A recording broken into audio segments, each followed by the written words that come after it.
what could a parent do to find out into their child's classroom what the teacher is actually teaching that goes beyond the opt-out form? How could a parent begin to know that this ideology is in fact being embedded?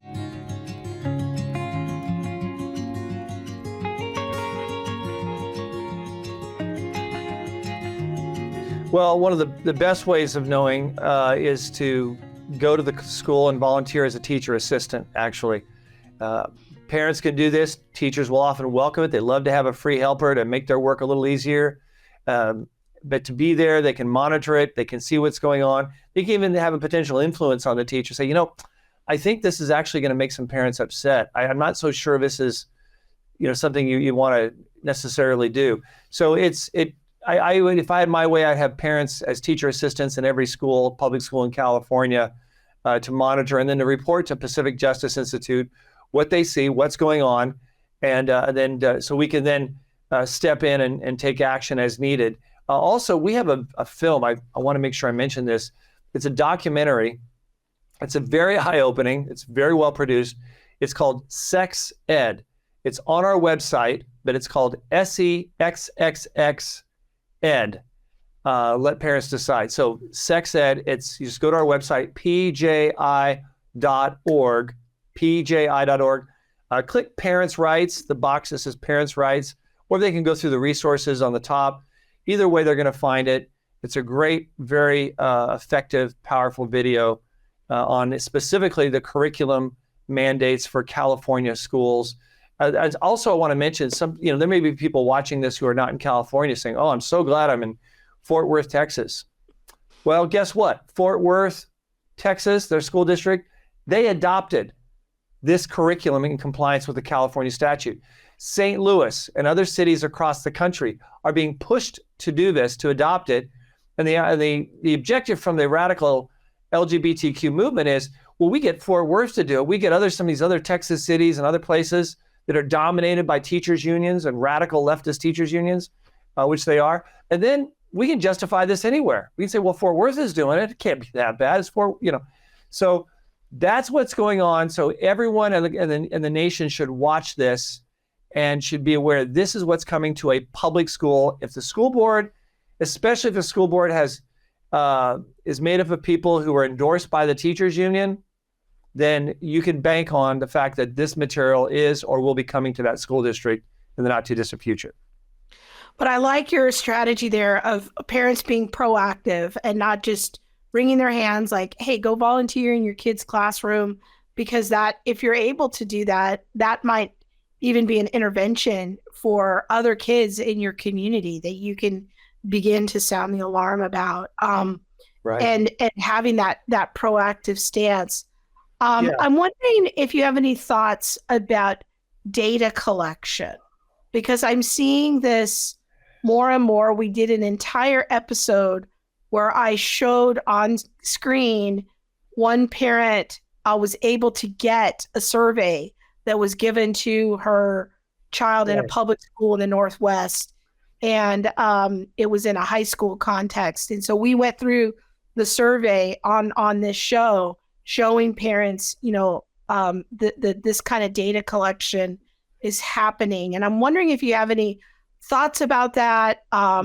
Yes. In that case, the parent then went to the school and met with the principal. Why wasn't I alerted that this data collection was going to be happening? So maybe you can speak to what parents' rights are about data collection. Why are schools all of a sudden giving surveys to our kids? Yeah, well, they want to glean information partly to decipher children who are in unhealthy family environments.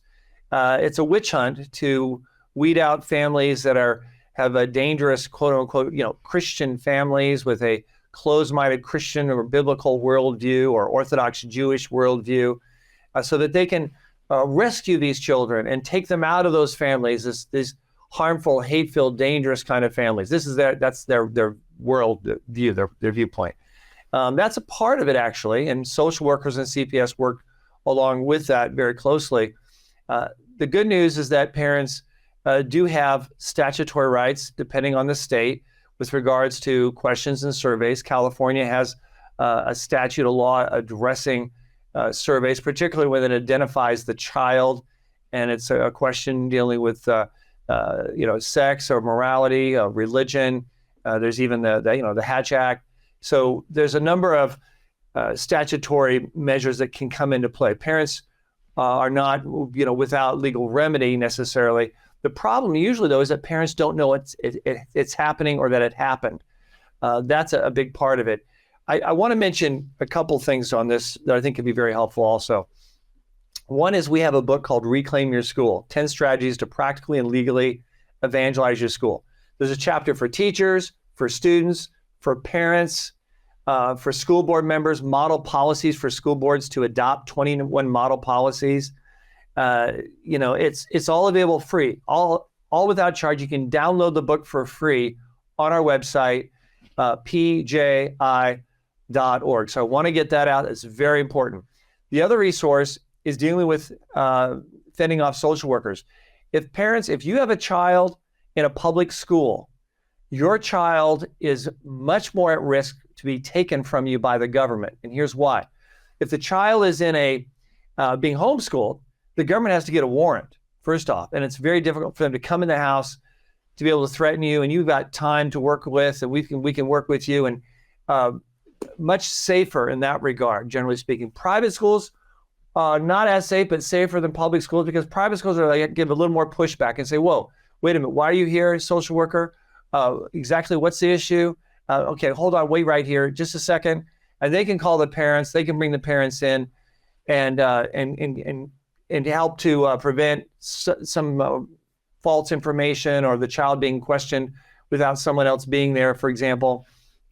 So but public schools, it's very problematic.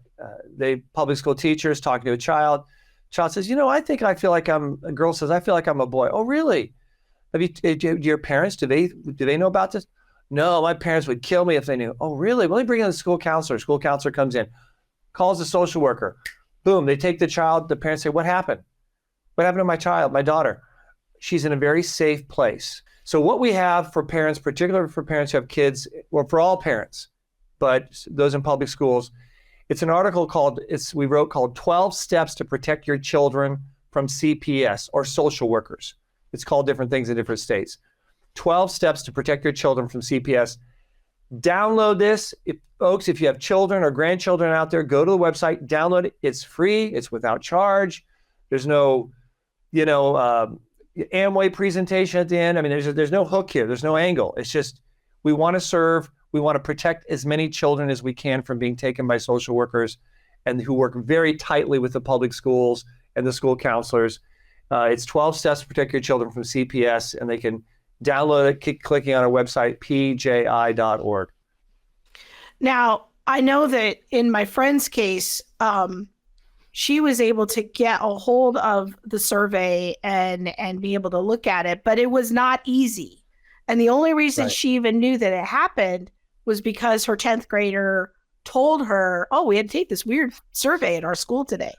And she didn't know anything about it. And so then she started getting on the internet and she started researching. And I don't know if this is a federal thing or a state thing, but there was actually a statute that she had a right to see this survey, and she had a right to be notified about the survey within a certain number of hours or days prior to the survey being given to her child. And none of those things were executed. And then when she confronted the principal about it very nicely, but had a meeting with the principal, he didn't seem aware of these laws, that she was like, you actually can't be doing this. And so I think you're right. Like sometimes parents aren't even aware that the data collection has happened. Do you recommend to parents to actually tell their children, kind of like how back when I was a kid, my mom says, say no to drugs. Like, should parents be telling their kids, say no to surveys, say no to data collection? Yeah, they should. And of course, the problem is based on the age of the child, and that if the child is real young, may not understand it. They may not understand the question. They're given the survey by the teacher that they trust, that they respect. They're in second grade, and they're supposed to answer these questions. So that's a problem, because many children will be very quickly overcome and pushed to do it, and they may not want to stand out. Then you've also got adolescents. These are kids at the adolescent level who may think, hey, I'm a big person. I'm not afraid of surveys. I can see anything. I can watch anything. My parents are just overly protective. That's the average adolescent. They don't understand. They're still developing in their thoughts and their thinking patterns, their brain patterns, etc. Their frontal cortex is not developed. They don't understand the consequences that could be involved, i.e. being pulled from their family. So I think parents need to be very careful and to talk to their kids, not be too dogmatic, but yet let the kid know it's just a balancing. Let the kid know how serious it is, because some of the questions, when they ask questions from kids about their families, about what their family believes, about their anything to do with their family, their parents, or their beliefs, sometimes the government will use that as a pretext to take children from families, particularly if they think they're from a Christian family. Sometimes that happens.